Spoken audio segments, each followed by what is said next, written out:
और अब बात महामहिम के उत्तर प्रदेश के दौरे की।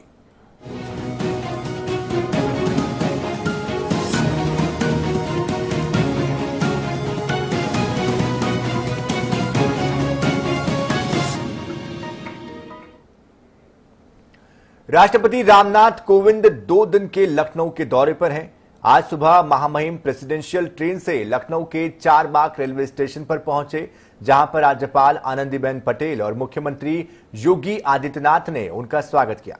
स्वागत के बाद राष्ट्रपति राजभवन के लिए रवाना हो गए। राष्ट्रपति के सम्मान में राजभवन में रात्रि भोज का आयोजन किया गया। इस दौरान राज्यपाल ने राष्ट्रपति और सीजेआई को स्मृति चिन्ह भेंट किया। इस भोज में CJI N V Ramana, CM Yogi Adityanath, न्याय मंत्री ब्रजेश पाठक, न्यायाधीश न्यायमूर्ति मुनीश्वर नाथ भंडारी सहित कई गणमान्य लोग शामिल हुए।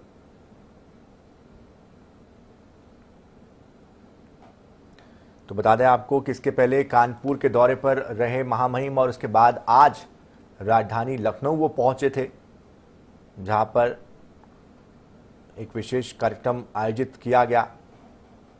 उनके सम्मान में उनका स्वागत किया गया। इस दौरान सूबे के मुखिया योगी आदित्यनाथ, राज्यपाल आनंदीबेन पटेल, सीजेआई और तमाम गणमान्य नागरिक मौजूद रहे।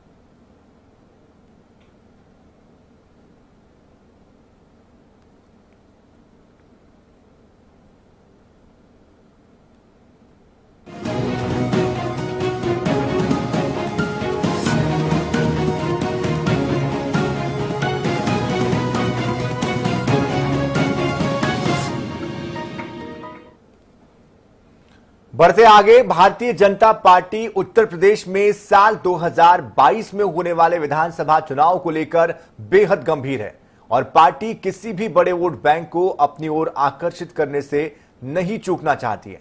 चुनावी साल में भाजपा लखनऊ में करीब 50 करोड़ की लागत से डॉक्टर भीमराव अंबेडकर सांस्कृतिक केंद्र स्थापित करने जा रही है। इस केंद्र में डॉक्टर अंबेडकर की करीब 25 फुट ऊंची प्रतिमा को स्थापित किया जाएगा। भाजपा ने विधानसभा चुनाव से ऐन पहले दलितों को लुभाने के लिए लखनऊ में डॉक्टर अंबेडकर सांस्कृतिक केंद्र स्मारक के निर्माण का ऐलान भी किया है। इसमें कन्वेंशन सेंटर, पुस्तकालय, अन्य दूसरी सुविधाएं मौजूद रहेगी और कल लोक भवन से राष्ट्रपति प्रतिमा का लोकार्पण करेंगे।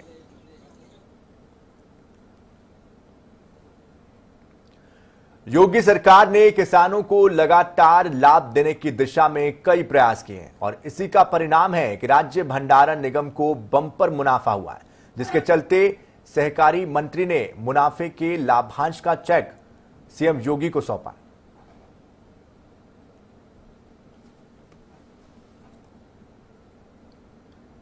हमीरपुर में बीजेपी और उसका घटक दल निषाद पार्टी अब आमने सामने है। बीजेपी से बगावत करके निषाद से जिला पंचायत चुनाव के उम्मीदवार दुष्यंत सिंह परिहार ने यह आरोप लगाया है कि उनके नामांकन करते ही प्रशासन ने सत्ता पक्ष के दबाव में आकर उनके 2 मोरंग डंपों पर कार्रवाई कर दी है। इसके अलावा उन्होंने चुनाव आयोग से निष्पक्ष चुनाव कराने की गुहार लगाई है। बता दें कि दुष्यंत सिंह परिहार बीजेपी उम्मीदवार जयंती राजपूत के खिलाफ एकमात्र उम्मीदवार है।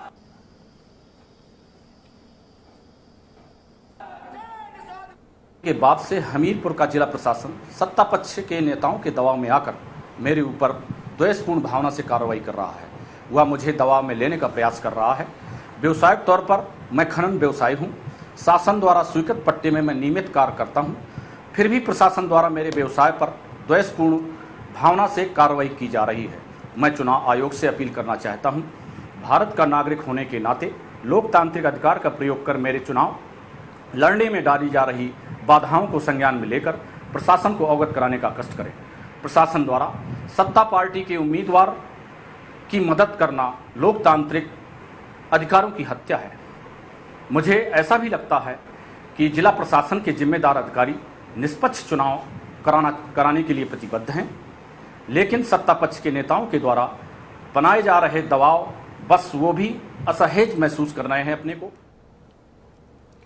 बसपा सुप्रीमो मायावती ने जिला पंचायत अध्यक्ष के चुनाव को ना लड़ने के पीछे की वजह ये बताई है। मायावती ने एक प्रेस कॉन्फ्रेंस करते हुए कहा कि हमने यूपी में जिला पंचायत अध्यक्ष के चुनाव नहीं लड़ने का फैसला किया है। मैं स्पष्ट करना चाहती हूं कि अगर चुनाव निष्पक्ष होते तो हम चुनाव लड़ते। और इसके साथ ही मायावती ने पार्टी कार्यकर्ताओं को निर्देश देते हुए कहा है कि वो इस चुनाव में अपना समय और ताकत लगाने की बजाय पार्टी के संगठन को मजबूत बनाने में और सर्व समाज में पार्टी को जनाधार को और बढ़ाने के लिए मजबूती देने के लिए काम करे। वहीं मायावती ने कहा कि इस बार उत्तर प्रदेश में होने वाले आगामी विधानसभा चुनाव में बसपा की सरकार बनेगी। जब यहां बसपा की सरकार बन जाएगी तो जिला पंचायत अध्यक्ष खुद ही बसपा में शामिल हो जाएंगे।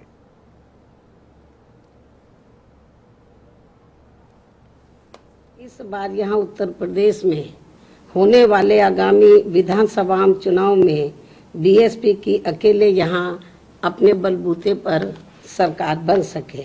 और हमें इस बात की भी जानकारी है कि जब बीएसपी की यहाँ सरकार बन जाएगी तो तब प्रदेश के अधिकांश जिला पंचायत अध्यक्ष खुद ही बीएसपी में शामिल हो जाएंगे, क्योंकि ये लोग सत्ता के बिना कतई भी नहीं चल सकते हैं। इस बात को भी ध्यान में रखकर हमारी पार्टी ने यूपी में ये जिला पंचायत का चुनाव नहीं लड़ने का फैसला लिया है। लेकिन यहाँ मैं इस चुनाव के संबंध में ये भी स्पष्ट कर देना चाहती हूँ कि यदि हमें ऐसा लगता कि ये चुनाव निष्पक्ष होने वाला है तो फिर हमारी पार्टी ये चुनाव जरूर लड़ती है। और हमारे काफ़ी जिला पंचायत के अध्यक्ष भी जरूर चुनकर आते। हालांकि बीएसपी ने अपनी सरकार के समय में चाहे छोटा चुनाव हुआ हो या बड़ा चुनाव हुआ हो, उसमें ऐसी कुछ भी बेईमानी व धांधली आदि नहीं होने दी है। उत्तर प्रदेश एटीएस ने धर्मांतरण के मामले में उमर गौतम और जहांगीर की रिमांड मिलने के बाद उनसे लगातार बड़े राज उगलवाने की कोशिश जो की थी उसमें अब उनको सफलता मिली है। और इसी क्रम में उत्तर प्रदेश एटीएस ने धर्मांतरण के मामले में 3 और लोगों को गिरफ्तार किया है। एडीजी प्रशांत कुमार ने यह बताया कि धर्मांतरण के मामले में ये तीनों शामिल थे। उत्तर प्रदेश एटीएस ने धर्मांतरण के मामले में हरियाणा के गुरुग्राम से मन्नू यादव, बिड महाराष्ट्र से इरफान शेख और नई दिल्ली से राहुल भूला को गिरफ्तार किया है। इनकी गिरफ्तारी मुख्य आरोपी मौलाना उमर गौतम और जहांगीर से रिमांड के दौरान हुई है। पूछताछ के बाद ये गिरफ्तारी की गई है। 2 व्यक्तियों को पहले गिरफ्तार किया गया था, उमर गौतम और जहांगीर आलम को। उससे पुलिस कस्टडी रिमांड के दौरान विस्तृत पूछताछ की गई और उपलब्ध साक्ष्य तथा नए तथ्यों के आधार पर 3 और व्यक्तियों को एटीएस ने गिरफ्तार किया है, जिनका नाम इरफान खान, जो कि मूलतः बीड़ महाराष्ट्र के रहने वाले हैं,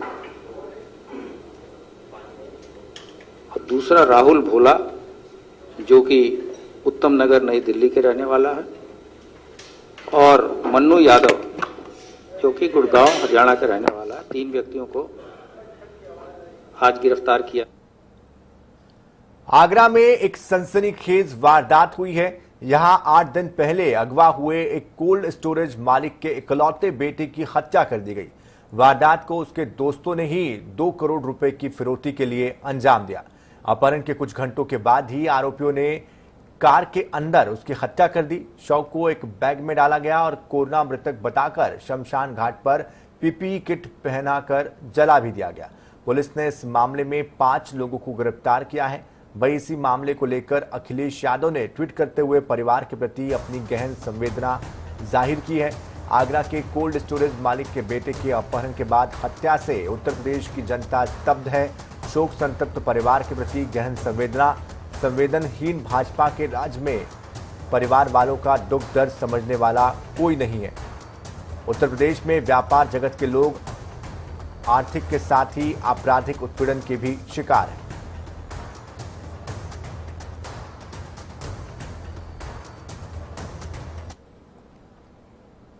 केंद्रीय मंत्री और रिपब्लिकन पार्टी ऑफ इंडिया के राष्ट्रीय अध्यक्ष रामदास अठावले ने बीजेपी से उत्तर प्रदेश विधानसभा चुनाव में 8 से 10 सीटों की डिमांड की है।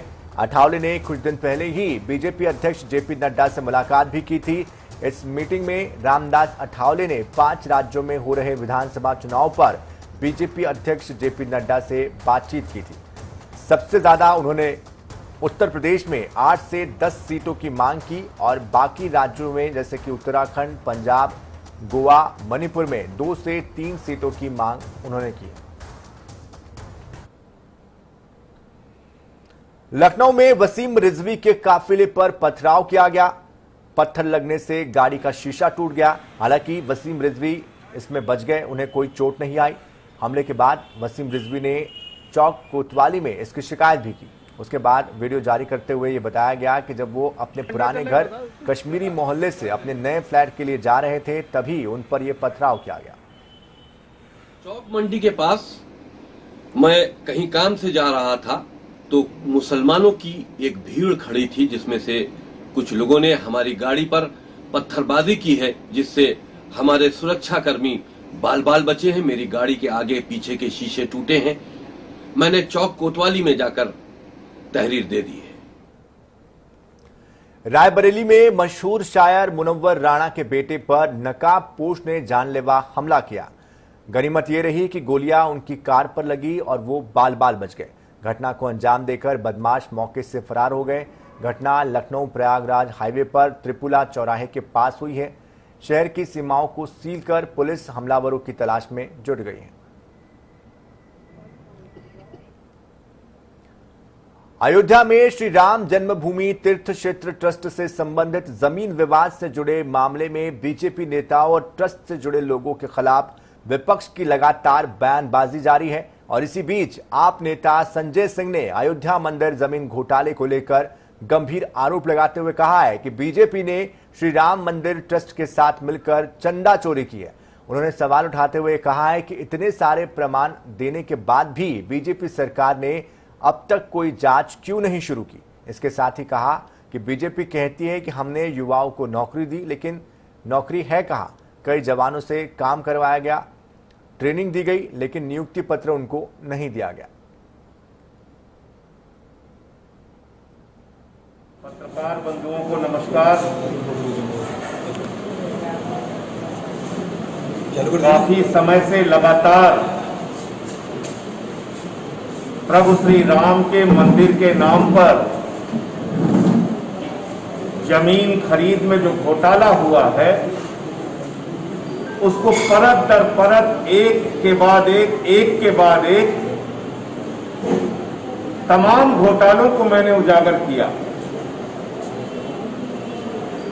उन घोटालों पर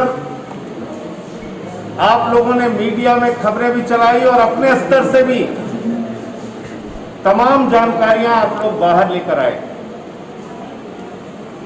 किस प्रकार से 2 करोड़ की जमीन 5 मिनट में 18.5 करोड़ में खरीद ली गई। प्रदेश में विधानसभा चुनाव 2022 को लेकर सरगर्मियां तेज हो गई है। अयोध्या में गैर भाजपा नारा देकर सभी दलों को साथ लाने का आह्वान पहले ही कर चुके प्रसपा प्रमुख ने आगामी चुनाव के मद्देनजर अपने दल में भी बड़े फेरबदल किए। आगामी चुनाव में अल्पसंख्यकों के महत्व को देखते हुए सैयद मोहम्मद अशरफ को अल्पसंख्यक सभा का राष्ट्रीय अध्यक्ष नियुक्त किया गया है। आपको बता दें कि अशरफ सपा में रहते हुए और प्रसपा से जुड़ने के बाद कई अहम जिम्मेदारियों का निर्वहन भी कर चुके हैं।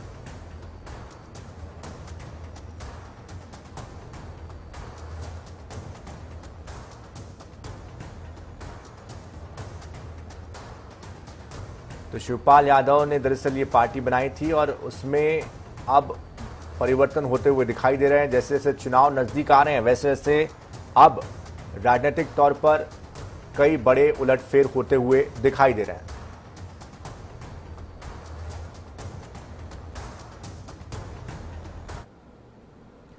गाजियाबाद के लोनी बॉर्डर थाना इलाके में बुजुर्ग की पिटाई का वीडियो सोशल मीडिया पर वायरल होने के मामले में आज डिजिटल मीडिया के दो पत्रकार जुबेर और सब थाने में बयान दर्ज कराने के लिए दोनों ही लोग पहुंचे और एसपी देहात का यह कहना है इस पर कि जो भी जवाब मिले हैं उन सबको रिव्यू किया जाएगा और आगे की कार्रवाई की जाएगी। उन्होंने कहा कि दोनों को दोबारा से इन्वेस्टिगेशन के दौरान बुलाया भी जा सकता है।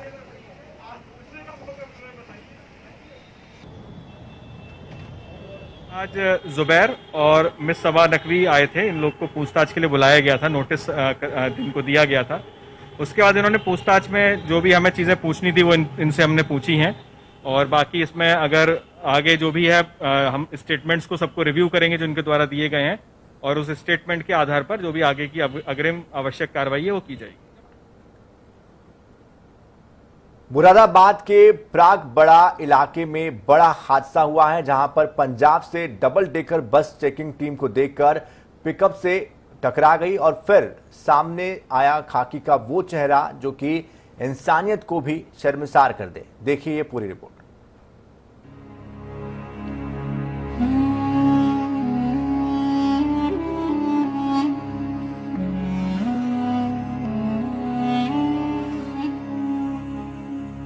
बस के नीचे दबे इस युवक की तस्वीर रोंगटे खड़े कर देगी।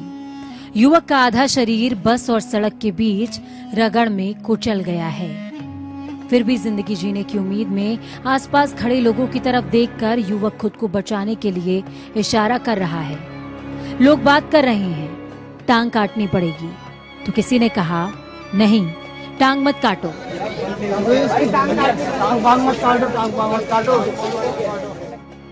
रूह को अंदर से झकझोर देने वाली ये तस्वीर मुरादाबाद के थाना पाक बड़ा इलाके में दिल्ली लखनऊ नेशनल हाईवे की, जहां एक मिनी ट्रक और बस के बीच जोरदार टक्कर हो गई। इस टक्कर में लोगों की मौत हो गई जबकि घायल कई लोग हुए। इन मौतों का कारण बनी है मुरादाबाद पुलिस। ऐसा हम क्यों कह रहे हैं ये आपका जानना बेहद जरूरी है। मौके पर मौजूद स्थानीय लोगों ने बताया कि इस हाईवे पर करीबन एक हफ्ते से रोजाना पुलिस चेकिंग लगाती है। ये बीच हाईवे है, दिल्ली से रामपुर की तरफ जाने वाली जो रोड है, इस पे एक बस और एक पिकअप पलट गई है। इसमें 5 लोगों की मृत्यु होने की बात अभी तक आई है। हमारे ड्राइवर को पुलिस वालों ने रोका साइड से गाड़ी से, तो पीछे से बस आ रही थी, बस ने पीछे से टक्कर मारी। ऐसे में जब आज पुलिस एक मिनी ट्रक की चेकिंग कर रही थी, चेकिंग के दौरान जब पुलिस ने तेज रफ्तार से आ रही बस को हाथ दिखाया तो ब्रेक लगाने पर बस अनियंत्रित हो गई और सीधा डीसीएम से जा टकराई। अब आगे चेकिंग कर रही पुलिस का कारनामा सुनिए। जब मिनी ट्रक और बस में आपसी टक्कर हुई तो वसूली के लिए चेकिंग करने के लिए खड़े साहब लोग इन बेबस मजदूरों को घायल और अधमरी हालत में छोड़कर रफू चक्कर हो गए। जो चेकिंग कर रहे थे वो भाग गए। वो तो मौके से जब ही भाग गए। एक ये गाड़ी हमने पहचान नहीं करी। रोज ही ना आती है, वो तो एक हफ्ते से रोज यहाँ खड़ी होती है पेट्रोल पंप पर। हाँ, वसूली होती है। और एक जो पुलिस वाले थे वो भी भाग गए बाइक लेकर।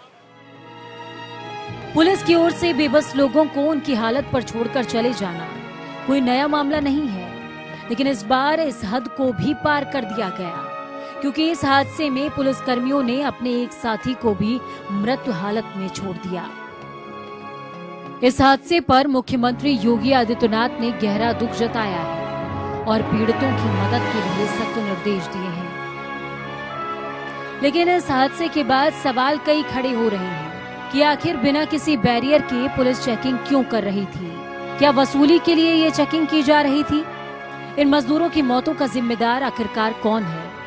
क्या पुलिस की लापरवाही से ये हादसा हुआ? मौके पर लोगों की मदद करने की बजाय पुलिस फरार क्यों हो गई? सवाल बहुत सारे हैं जिनके जवाब की तलाश में पुलिस जुट गई है। ब्यूरो रिपोर्ट, जनता टीवी।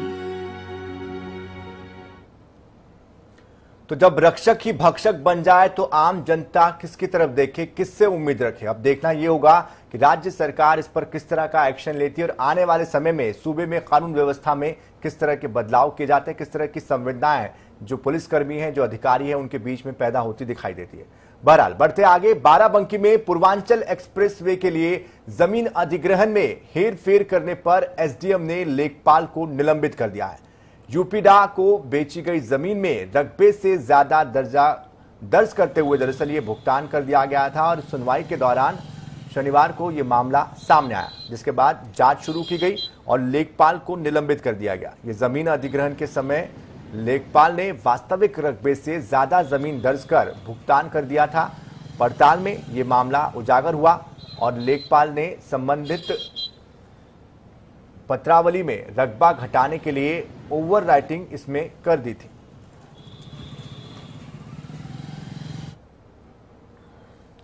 बाराबंकी में एक मुस्लिम युवक ने अपनी धार्मिक पहचान छिपाकर हिंदू लड़की को वो अपने साथ भगा कर ले गया। लड़की के परिजनों का यह आरोप है, युवक खुद को हिंदू बताकर उसके घर में खेती बाड़ी का काम देखता था। लड़की के परिजनों का यह भी आरोप है कि युवक पहले से ही शादीशुदा है, उसका एक 5 साल का बेटा भी है और युवक पहले भी 3 लड़कियों के साथ ऐसा कर चुका है। वहीं उन्होंने युवक पर दबाव बनाकर लड़की के धर्मांतरण का भी आरोप लगाया।